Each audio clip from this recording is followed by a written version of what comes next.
स्वागत। आज हम बात कर रहे हैं भारत में जातिगत जनगणना की। ये एक ऐसा मुद्दा है जिस पर आजकल काफ़ी बहस हो रही है। हमारे पास कुछ लेख हैं और एक YouTube वीडियो का विश्लेषण भी है जो इसके अलग-अलग पहलू दिखाते हैं। आज कोशिश रहेगी ये समझने की कि आखिर ये गिनती, ये जनगणना क्यों ज़रूरी मानी जा रही है, इसका इतिहास क्या है और अगर ये होती है तो क्या असर हो सकता है। पर सबसे पहले एक छोटी सी बात साफ कर लेते हैं। जनगणना मतलब सेंसस और सर्वेक्षण मतलब सर्वे, ये दोनों अलग चीजें हैं। जनगणना में तो हर एक व्यक्ति गिना जाता है ना? जबकि सर्वे में क्या होता है कि कुछ लोगों को चुनकर एक सैंपल लेकर फिर पूरी आबादी का अंदाजा लगाते हैं। तो जातिगत जनगणना का मतलब हुआ कि हर व्यक्ति की जाति पूछी जाएगी, दर्ज की जाएगी। चलिए इसी पर थोड़ा और गहराई से बात करते हैं। मुझे ये बात काफी चौंकाने वाली लगी कि भारत में जाति के आधार पर आखिरी गिनती कब हुई थी। क्या ये सच है कि आजादी से भी पहले? हाँ बिल्कुल। आखिरी बार जो विस्तृत जातिगत जनगणना हुई वो 1931 में हुई थी। सोचिए, आज़ादी के बाद से 1947 से आज तक हमारे पास पूरे देश का कोई आधिकारिक जाति आधारित डेटा है ही नहीं। अरे, और मजे की बात यह है कि जो मंडल कमीशन की सिफारिशें थी जो 1991 में लागू हुई और जिनसे ओबीसी आरक्षण आया, हाँ, मंडल कमीशन, वो भी मोटे तौर पर इसी 1931 के पुराने, मतलब अब तो बहुत पुराने पड़ चुके हैं, आंकड़ों पर ही आधारित थे। अच्छा, मतलब इतने पुराने डेटा पर? जी, इसी 1931 की डेटा के आधार पर मंडल कमीशन ने एक अंदाजा लगाया था कि ओबीसी आबादी शायद करीब 52% है और उसी अंदाजे के आधार पर उन्हें 27% आरक्षण मिला। बाप रे, ये तो ऐसा हुआ कि हम आज के शहर की प्लानिंग कोई 90 साल पुराने नक्शे से कर रहे हैं। सही कहा आपने। और हाल में भी जब वो ईडब्ल्यूएस आरक्षण का मामला अदालत में गया था, तब भी सरकार के पास जातियों के आधार पर गरीबों का कोई सटीक डेटा नहीं था, क्योंकि वो है ही नहीं। तो मतलब साफ है कि दशकों पुराने शायद अधूरे आंकड़ों पर नीतियां बन रही हैं। तो जाहिर है इसी वजह से नई ताजा जनगणना की जरूरत महसूस हो रही होगी। हाँ बिल्कुल। मुख्य कारण यही है। देखिए, भारत एक ऐसा समाज है जहाँ जाति एक सच्चाई है, हम चाहें या ना चाहें यह है।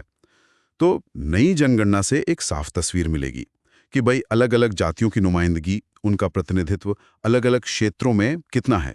किन क्षेत्रों की बात कर रहे हैं हम यहाँ? जैसे सरकारी नौकरियों में, प्राइवेट सेक्टर में, शिक्षा में, यूनिवर्सिटीज में, जमीन किसके पास कितनी है, कॉरपोरेट जगत में कौन लोग हैं, संपत्ति किसके पास है, इन सब चीजों में।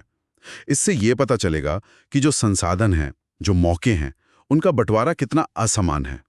क्या कुछ समुदाय ऐसे हैं जो अपनी आबादी के हिसाब से बहुत कम प्रतिनिधित्व पाते हैं, मतलब अंडर रिप्रेजेंटेड हैं, और क्या कुछ दूसरे ऐसे हैं जो जरूरत से ज्यादा हैं, ओवर रिप्रेजेंटेड हैं और शायद ज्यादा ताकतवर भी। अच्छा, ये आंकड़े अगर आ जाएं तो सरकार को बेहतर नीतियां बनाने में मदद मिलेगी, ज्यादा न्याय संगत वेलफेयर स्कीम्स बनाने में मदद मिलेगी। अच्छा, तो मान लीजिए ये जनगणना हो जाती है, फिर इसका असर क्या देखने को मिल सकता है? सबसे पहले तो शायद आरक्षण नीतियों पर ही नजर जाएगी। बिल्कुल, सबसे बड़ा और सबसे सीधा असर आरक्षण नीतियों पर ही पड़ने की उम्मीद है। अगर आंकड़ों से ये पता चलता है कि मान लीजिए ओबीसी या दूसरे वंचित समूहों की आबादी जो हम आज सोच रहे हैं उससे कहीं ज्यादा है, तो फिर उनके लिए आरक्षण का कोटा आबादी के अनुपात में बढ़ाने की मांग उठेगी, वो जोर पकड़ेगी। तो मतलब 27% से ज्यादा करने की मांग? हाँ, संभव है। और फिर इससे वो बहस भी तेज होगी कि जो सुप्रीम कोर्ट ने 50% आरक्षण की सीमा तय की हुई है। हाँ, इंदिरा साहनी केस वाली। बिल्कुल। क्या उस सीमा को हटाया जाना चाहिए?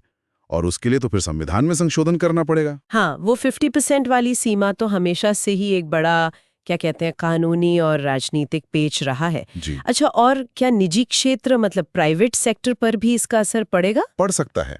देखिए, अभी निजी शिक्षण संस्थानों में या प्राइवेट नौकरियों में आरक्षण उस तरह से लागू नहीं है जैसे सरकारी क्षेत्र में है, वो बाध्यकारी नहीं है।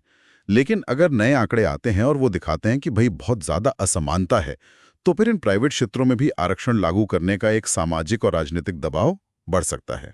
एक तर्क ये भी सुनने में आता है कि इस तरह गिनती करने से जातिवाद और बढ़ेगा, समाज और बढ़ जाएगा। इस तर्क में कितना दम लगता है? देखिए, ये तर्क मुझे थोड़ा कमजोर लगता है।